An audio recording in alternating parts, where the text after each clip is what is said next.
تحریر کے میدان میں اللہ اعلان کر رہا ہے کہ آج میرا دین کامل ہو گیا. جب سرکار نے اعلان کر دیا من کنت مولا فہذا علی مولا، تو آیت آئی کہ آج میرا دین کامل ہو گیا، میں نے اپنی نعمتوں کو تمام کر دیا.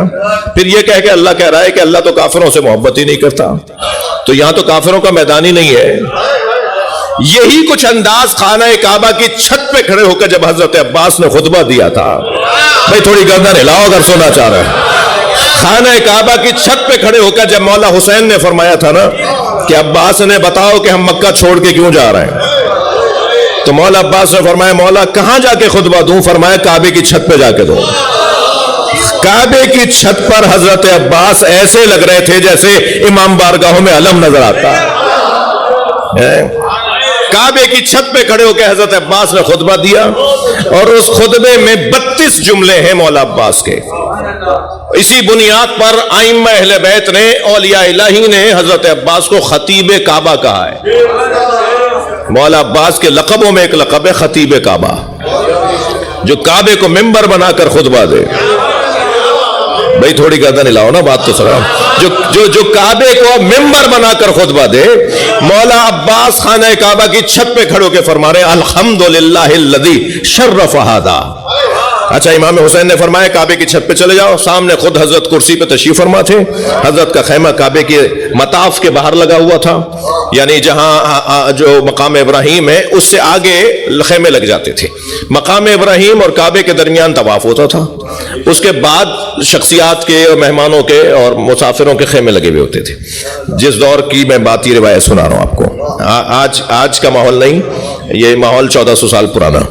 تو مولا اپنے خیمے میں اپنی کرسی پہ تشریف فرمائے ہیں، اور مولا عباس خانہ کعبہ کی چھت پہ کھڑے ہو کے خطبہ دے رہے ہیں. اور خطبے میں آپ نے جو شروع کیا ہے خطبہ، اس کا آغاز جو ہے وہ حمد الہی سے کیا ہے، اور لہجہ وہی ہے جو بابا علی کا ہے. یعنی حضرت عباس کا یہ خطبہ اور مولا علی کے نہج البلاغہ کے خطبات کو ایک جگہ رکھ دیجئے، مولا علی کے خطبات نہج البلاغہ کو ایک جگہ رکھ دیجئے، اور پھر اس کے بعد دیکھیے لگ ہی نہیں رہا، پتہ ہی نہیں چل رہا یہ علی بول رہے ہیں یا عباس. وہی اسلوب ہے، وہی انداز بیان ہے، وہی الفاظ کی گرفت ہے، وہی پیغامات اور مفاہیم کی وسعت ہے. حضرت عباس فرما رہے ہیں الحمدللہ الذی شرف ھذا، اشارہ کر رہے ہیں کعبے کی چھت پہ کھڑے ہو کے کعبے کی طرف. حمد ہے اس اللہ کے لیے جس نے اسے شرف عطا کیا ہے بے قدوم ابی، ان کے بابا کے قدموں کی وجہ سے. مولا آپ کے بھی تو بابا علی ہیں جی. خاندانی لوگوں میں ایک جملہ ہدیہ کر رہا ہوں، بزرگوں سے جنہوں نے تربیت لی ہے ان لوگوں میں جملہ ہدیہ کر رہا ہوں. مولا عباس سے ہاتھ جوڑ کر کہوں مولا علی تو آپ کے بھی بابا ہیں، مگر آواز آئے گی کہ حسین بیٹھے، بڑا موجود ہو تو اپنے آپ کو ظاہر نہیں کیا جاتا. صلوات پڑھنے محمد و آل محمد. جی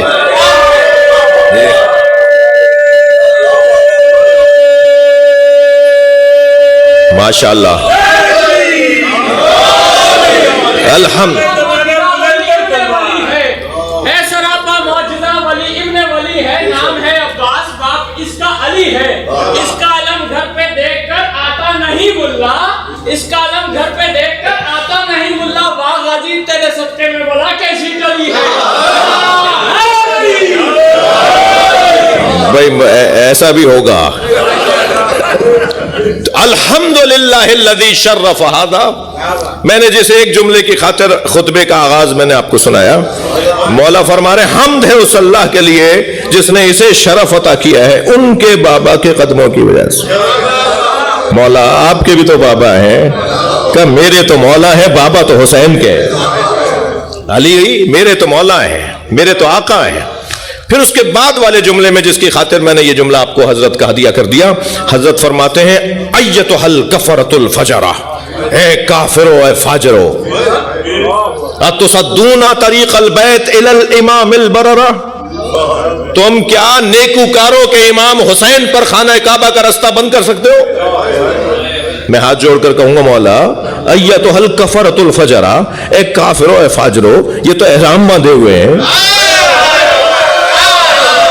یہ تو احرام باندھے ہوئے ہیں، آپ محرموں کو، مکے میں آئے ہوئے لوگوں کو کافر کیسے کہہ رہے ہیں؟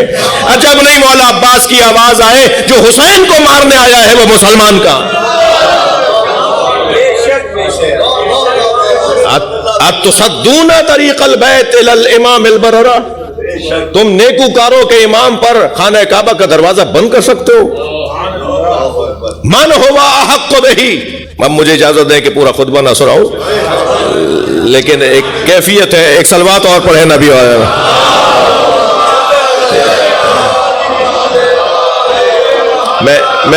میں جملے چھوڑ کر ایک جملے کا دل کر رہا ہے کہ وہ اور دیا کروں۔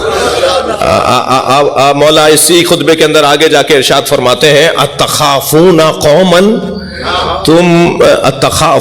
قوما بالموت، تم اس خاندان کو، اس گھرانے کو موت سے ڈرا رہے ہو۔ تم اس خاندان کو، اپنی طرف اشارہ ہے، تم اس خاندان کو موت سے ڈرا رہے ہو۔ اللہ اکبر۔ انہم یلعبون فی الطفولیہ بالموت کیف کان فی الرجولیہ، جنہوں نے بچپن میں موت کی کلائی توڑی ہو وہ جوانی میں کیسے ہوں گے؟ صلوات پڑھے محمد و آل محمد۔ سبحان اللہ۔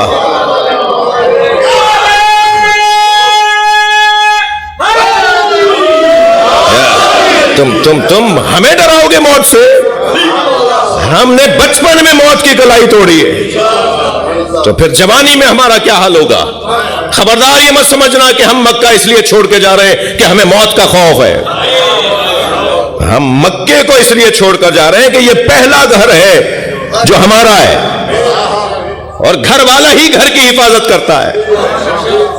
تمہیں تو اس گھر سے کیا پرواہ ہے؟ تمہیں اس گھر کی کیا پرواہ؟ عزیزو تشریف فرمائے نا آپ سب۔ آپ سے ابھی پوچھ لیا جائے کہ آپ کہاں دنیا میں تشریف لائے، کون سے شہر میں پیدا ہوئے، تو جتنا جلدی اپنا نام کوئی بتاتا ہے نا، اتنا ہی جلدی فوراً بتاتا ہے کہ میں کہاں پیدا ہوا ہوں، مثلاً کہاں جائے ولادت۔ اور انسان کی شناختی جو عنوانات ہیں، جو شناخت کے عنوانات ہیں، ان میں سے ایک عنوان یہ ہے کہ مقام پیدائش کیا ہے، جی کہاں پیدا ہوئے، جی کب پیدا ہوئے، یعنی مکان بھی زمان بھی، یعنی سب کے شناختی عناوین کے اندر ایک مکان ولادت بھی اور ایک زمان ولادت یعنی تاریخ بھی، یہ دو چیزیں انسان کی شناخت کا حصہ ہیں۔ اور جہاں اور جب وہ پیدا ہوتا ہے اس کی حفاظت اس آنے والے کو خود کرنی ہوتی ہے، جی اس جگہ کی بھی حفاظت وہ کرتا ہے، اس کے لیے اس کا دل دھڑکتا ہے، اس کے لیے اس کے احساسات اجاگر ہوتے ہیں، اس کے لیے وہ حتیٰ اپنی امکانات اور اپنے وسائل کو خرچ کرتا ہے کہ بھائی ٹھیک ہے میں اب وہاں نہیں رہتا مگر میں وہاں پیدا ہوا ہوں۔ بھائی اسی لیے تو اللہ نے مولا علی کو کعبے میں بھیجا، جو جہاں آیا ہوگا اس کی حفاظت کرے گا، اور اللہ کو اس گھر کی حفاظت کے لیے علی سے زیادہ طاقتور اور کون ملتا؟ سب سے زیادہ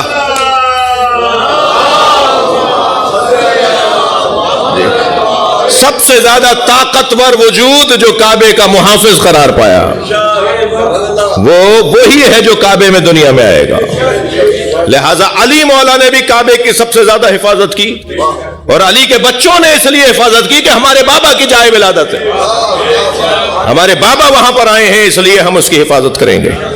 جی جب حضرت فاطمہ بنت اسد لے کر، بھائی تھک تو نہیں رہے میری بات؟ اللہم صلی علی، 5-10 منٹ اور فضائل پڑھوں، سب بسم اللہ نہیں بول رہے، کیا کروں؟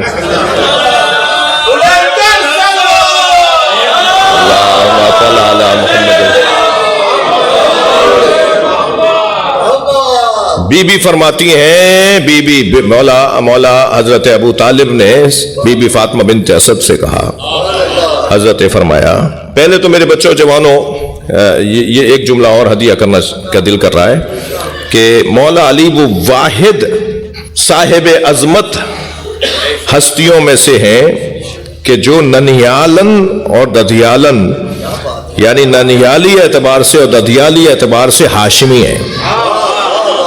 حضرت فاطمہ یعنی مولا کی والدہ بیٹی ہیں حضرت اسد کی، اور حضرت ابو طالب بیٹے ہیں عبد المطلب کے، اور حضرت عبد المطلب اور حضرت اسد سگے بھائی ہیں۔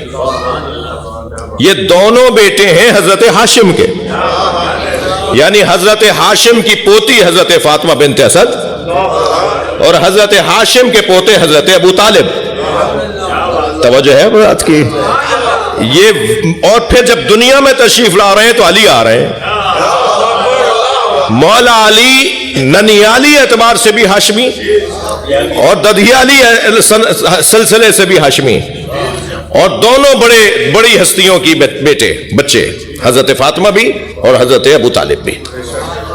اور مسلمانوں میں حضرت ابو طالب پر تو قیل و قال ہے، اور وہ قیل و قال بھی میں عزیزوں آپ سے عرض کروں، پہلے جو 3 حکومتوں کے دور گزرے ہیں نا نبی کی رحلت کے بعد، ان تینوں دوروں میں حضرت ابو طالب کے ایمان پر کوئی تبصرہ نہیں ہے، کوئی تبصرہ نہیں ہے، نہ صرف کوئی تبصرہ منفی نہیں ہے بلکہ ہے تو مثبت ہے۔ یعنی ان تینوں ادوار کے اندر جینے والے جو لوگ تھے وہ حضرت ابو طالب کے ایمان پر بات نہیں کرتے تھے، اور نہ صرف بات نہیں کرتے تھے منفی، بلکہ اگر کچھ کہا بھی ہے، کچھ قول ملے بھی ہیں تو وہ مثبت ملے ہیں۔ ان کے ایمان کی عظمت اور ایمان کی بلندی اور ان کے ایمان کے درجے کی بلندی کے اوپر بات ہوئی ہے۔ اللہم صلی اللہ میں طالب علموں سے گزارش کر رہا ہوں، بڑے اطمینان سے اگر کسی فورم پر بات ہو رہی ہو تو کہہ دیجئے کہ پہلے 3 دوروں میں نبی کی رحلت کے بعد کسی نے حضرت ابو طالب کے ایمان پر منفی بات نہیں کی۔ یہ کہاں سے شروع ہوا؟ یہ شام سے شروع ہوا جی، جب یہ گرم جنگوں میں مولا علی سے جیت نہیں پائے تو پھر سرد جنگ کا آغاز کیا۔ سرد جنگ یعنی اعصاب کی جنگ۔ سرد جنگ اگرچہ اصطلاح وہ آج کی ہے مگر مزاج تو پرانا ہے۔ وہ جو پرانے مزاج کے مطابق جو سرد جنگ ہوتی ہے نا، احساسات اور جذبات کی جنگ یا اعصاب کی جنگ، مثلا ایسے ہی کوئی جھوٹے ہی معاف کیجیے گا آپ کو کہہ دے کہ آپ کے دادا تو ایسے تھے، ارے بھائی یہ کیا بول دیا، اس میں معلوم ہے کہ ہفتہ لگ گیا یہ بات واضح کرنے میں، خواہ ایک بات بول دی اور پھر بار بار کوئی بولے وہی بات اور ہر شخص کہلوائی جائے وہی بات، تو پھر ماحول بنتا چلا جائے گا۔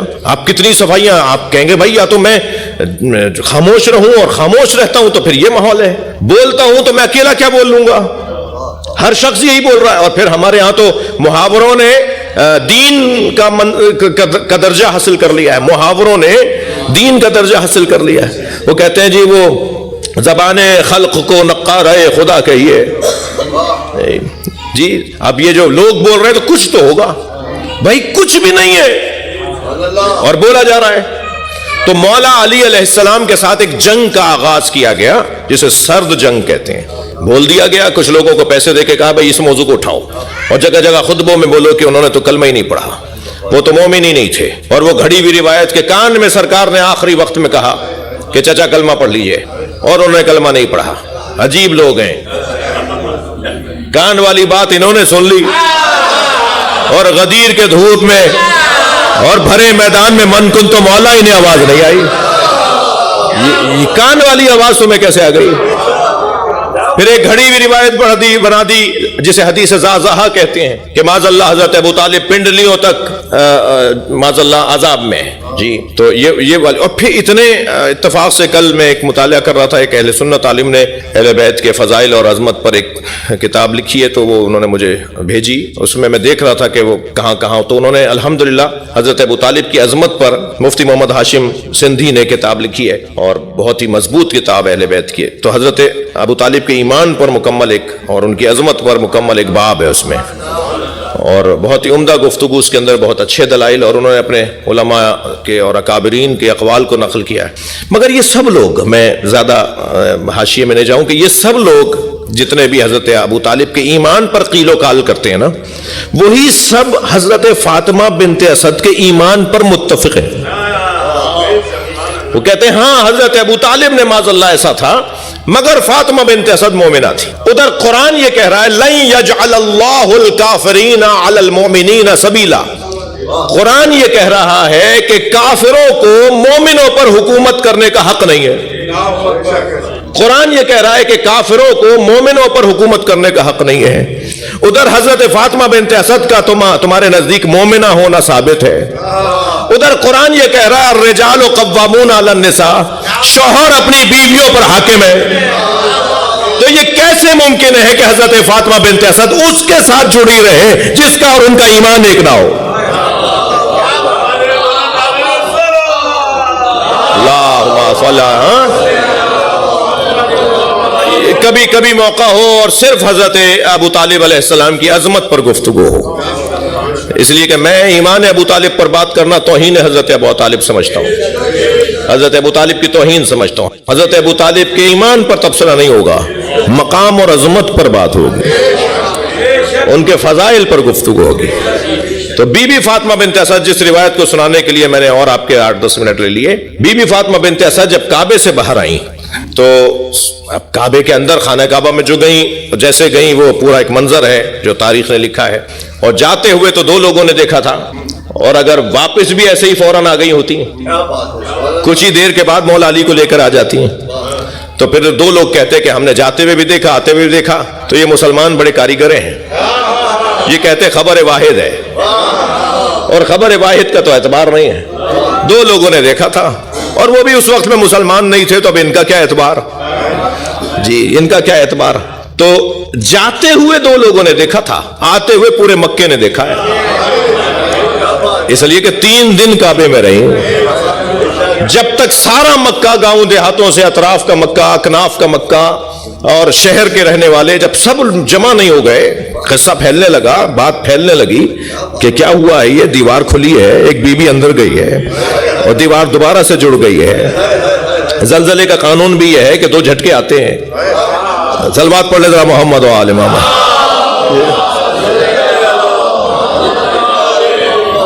جی تو جب سارا مکہ جمع ہو گیا اور پھر بی بی کو لے کر آئے ہیں، تو پھر سارے مکے نے دیکھا کہ بچے کو گود میں لے کے آئی ہیں. اور پھر وہاں آنے کے بعد بھی بڑا منظر حسین بنا، اور حسین منظر یہ بنا کہ کھڑے ہو گیا کہ کابل آبار یہودی عیسائی عالم، ابو طالب کہاں لے جا رہے ہو اپنے بچے کو؟ حضرت ابو طالب نے فرمایا میرا بچہ ہے، میں گھر لے جا رہا ہوں. کہنے لگے تمہیں نہیں پتا کہ مکے کا ایک دستور ہے، یہاں بچہ جب دنیا میں آتا ہے تو ایک کسوٹی پر پرکھا جاتا ہے کہ یہ حلالی بھی ہے یا نہیں، اور کسوٹی یہ ہے کہ اسے لٹا دیا جاتا ہے. ایک اژدہا پہاڑوں میں سے نکل کر آتا ہے، وہ بچے کو تکلیف پہنچائے، رلائے تو ماں باپ کی مذمت ہوتی ہے، اور بچے کے پاس سے وہ ہو کر چلا جائے اور بچہ مسکراتا رہے، کھیلتا رہے تو ماں باپ کی تعریف ہوتی ہے کہ بچہ حلالی ہے. تو ابو طالب جب سب کے لیے قاعدہ قانون ہے تو تمہارے لیے بھی ہے. حضرت ابو طالب کو کیا اضطراب؟ حضرت ابو طالب نے فوراً اس پتھر پہ لے جا کے مولا علی کو لٹا دیا. پیچھے آ کے کھڑے ہوئے، ہٹ کے کھڑے ہوئے تو ایک اژدہا نکل کر آیا، جو ایسا ہوتا تھا ہمیشہ نو مولود بچے کی خوشبو سونگھ کر وہ سانپ آتا تھا. تو جیسے ہی وہ اژدہا نکل کر آیا اور اس نے آ کر مولا علی پر اپنا پھن پھیلایا، تو مولا نے اپنے دونوں ننھے ننھے ہاتھوں کو بلند کیا اور دونوں جانب سے اس کے کلوں کو پکڑ چیر دیا. جی مولا نے اس کے دونوں طرف سے اس کے گال کلے پکڑ کے چیر دیے. کلے اجدر کے چیرنے کا تو نظم کرتے نا شاعر حضرات. جی مولا نے دونوں طرف سے پکڑ کے چیر دیا، اور جب چیرا نا تو برابر کا پھٹا. اس لیے کہ عربی زبان میں کسی چیز کے پھاڑنے کو درہ کہتے ہیں جی، اور حیا کہتے ہیں سانپ کو.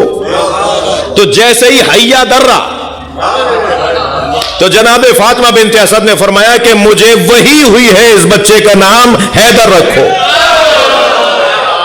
حیا درہ حیدر حیدر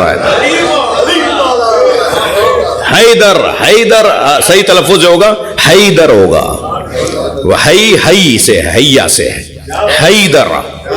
عرب جب بولتا ہے نا وہ حیدر نہیں بولتا ہماری طرح، وہ کہتا ہے حیدر. صلوات پڑھے ذرا محمد و آل محمد. جی تو حضرت ابو طالب آگے بڑھے اور بچے کو گلے لگایا، مولا علی کو اپنے سینے سے لگایا، پیشانی کا بوسہ دیا، لبوں پر لب رکھے، پھر لے کے جانے لگے. تو پھر وہی لوگ آ کے کھڑے ہو گئے، کہنے لگے ابو طالب کہاں لے جا رہے ہو؟ حضرت ابو طالب نے فرمایا تم نے مجھے کہا، میں نے اسے لٹا دیا. کہنے لگے مسئلہ تو اور پیچیدہ ہو گیا، اس نے کسوٹی ہی توڑ دی، اس نے پیمانہ ہی توڑ ڈالا. اب ہم کیسے طے کریں گے کہ کون حلالی ہے؟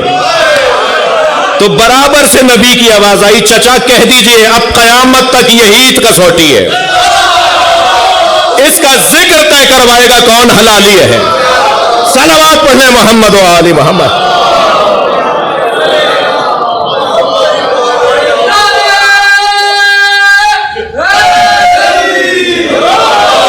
بھائی تسلی رکھیے, ابھی مجھے گھنٹہ بھی نہیں ہوا ہے, تھوڑا سا مجھے اور پڑھنے دیں گے. ایک اور صلوات نبی اور آل نبی. اللہم صل علی محمد و آل محمد. کچھ بھی ہو تاثیر بیاں اچھی نہیں ہوتی, بیاں کچھ بھی ہو تاثیر بیاں اچھی نہیں ہوتی, گر لگام نہ ہو زباں اچھی نہیں ہوتی, گر لگام نہ ہو زباں اچھی نہیں ہوتی. ابو طالب کے لال سے جو بغض رکھتا ہے نا دل میں, ابو طالب کے لال سے جو بغض رکھتا ہے نا دل میں, نبی کہتے ہیں اس بچے کی ماں اچھی نہیں ہوتی. ابو سفیان کا کردار مبہم ہے, سمجھ میں آ نہیں سکتی, اس سے زیادہ میں نہیں کہہ سکتا. ابو ویڈیو بھی بن رہی ہے. کردار مبہم ہے, سمجھ میں آ نہیں سکتا, حقیقت اس کی تو سب کو بتا دے اے میرے اللہ. اگر عمران کافر ہے تو پھر میری دعا یہ ہے, اگر عمران کافر ہے تو پھر میری دعا یہ ہے, مجھے بھی ایسا تو کافر بنا دے اے میرے اللہ.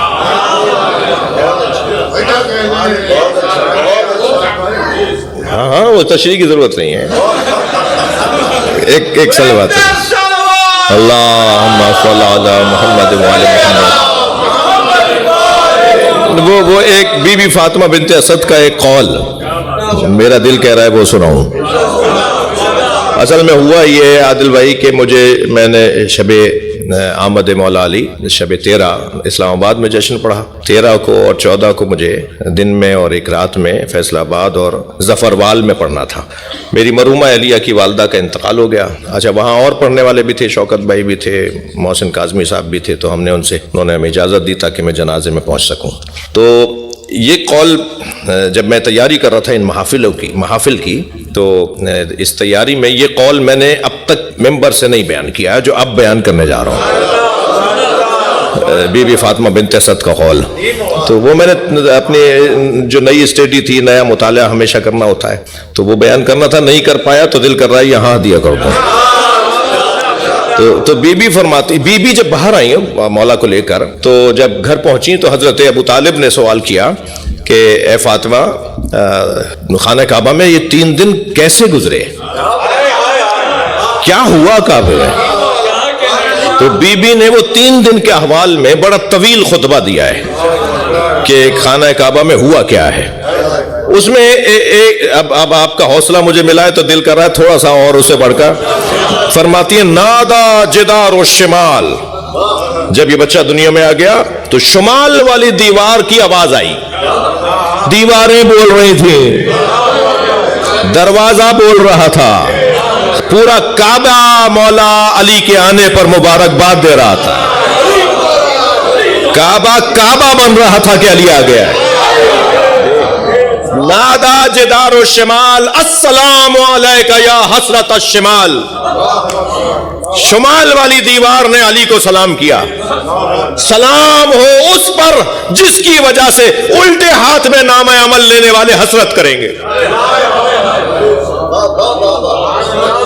صلوات پڑھنے محمد و آل محمد. سبحان اللہ. اب مجھے اجازت دیں کہ میں تشریح نہ کروں, یہ بہت واضح ہے کہ الٹے ہاتھ میں نام عمل کس کو دیا جائے گا. الٹے ہاتھ میں نام عمل دینا خود ایک علامت ہوگی کہ جہنم میں جائیں گے.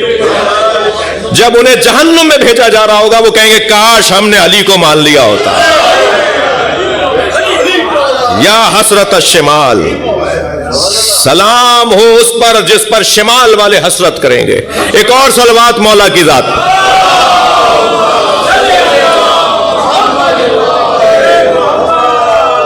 جی مجھے اجازت دیں کہ میں یہ قول ضرور سناؤں.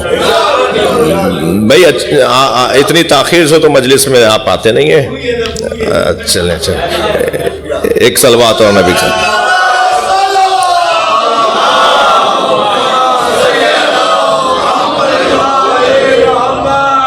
ایک اور صلوات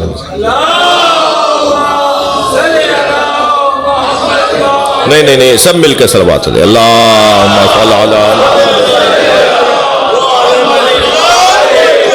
بی بی نے مغرب والی دیوار نے کیا کہا, مشرق والی دیوار نے کیا سلام کیا, وہ سب بتایا. اس کے بعد فرمایا, آخر میں فرمایا, نادا باب البیت, اور بیت اللہ کے دروازے کی آواز آئی, السلام علیک یا باب اللہ, سلام ہو اللہ کے دروازے علی پر. خانہ کعبہ کا دروازہ علی مولا کو باب اللہ کہہ کر یاد کر رہا ہے. پھر فرماتی ہیں کہ حتف ہاتف یا فاطمہ, وہ جس کی خاطر میں نے یہ اور بھی آپ کو کچھ ہدیے دے دی ہے. بیوی فرماتی ہے حتف ہاتف, ایک غیبی آواز مجھے آئی, اور آواز یہ آئی, یا فاطمہ سمی ہے علیہ, اس کا نام علی رکھو. توجہ, اس بچے کا نام علی رکھو. بی بی فرماتی ہیں یہ جب تک یہ جملہ آیا تو میں نے یہی سمجھا کہ یہ غیبی آواز ہے, اور کہنے والا کوئی بھی ہو سکتا ہے. مجھ سے مختلف تصور ہو سکتے ہیں کہ یہ آواز آ رہی ہے, کوئی دیکھ رہا ہے, کوئی نظر نہیں آ رہا, مگر آواز آ رہی ہے. تو بی بی نے لفظ ہاتف بولا, یعنی غیبی آواز. حتف ہاتف, مجھے ایک ہاتف نے آواز دی, غیبی آواز دی, اور آواز یہ دی کہ یا فاطمہ سمی ہے علیہ, اس کا نام علی رکھو. یہ کہہ کر فوراً اسی ہاتف کی آواز آئی, فانا علی الاعلی. سبحان اللہ. میں علی الاعلی اللہ بات کر رہا ہوں. صلوات پڑھنے محمد و آل محمد. جی میں علی الاعلی علی بات کر رہا ہوں. اور پھر آواز آگے بڑھی. ابھی صرف اتنا نہیں ہے کہ اس کا نام علی رکھو. فرمایا اشتقتو اسمہ اسمی, میں نے اپنے نام سے اس کا نام رکھا ہے.